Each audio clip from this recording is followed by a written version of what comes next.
সেজন্য বলি, কেউ বদনাম করলে, কেউ পিছনে লাগলে তাদের মুখ বন্ধ করতে যায়েন না।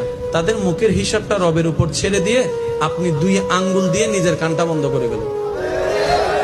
আপনার সময়ও বাঁচবে, আপনার কষ্টও কম হবে, কারণ সে তার আজীবন বলতে থাকতে পারবে না, আজীবন আপনার কান বন্ধ করে রাখতে হবে না।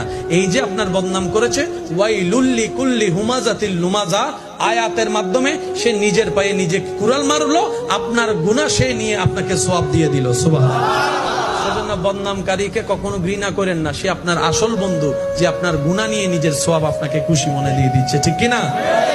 আমরা কি মানুষের মুখ বন্ধ করতে যাওয়া ঠিক হবে, নাকি নিজের কান বন্ধ করা? একটু জোরে বলেন তো কি?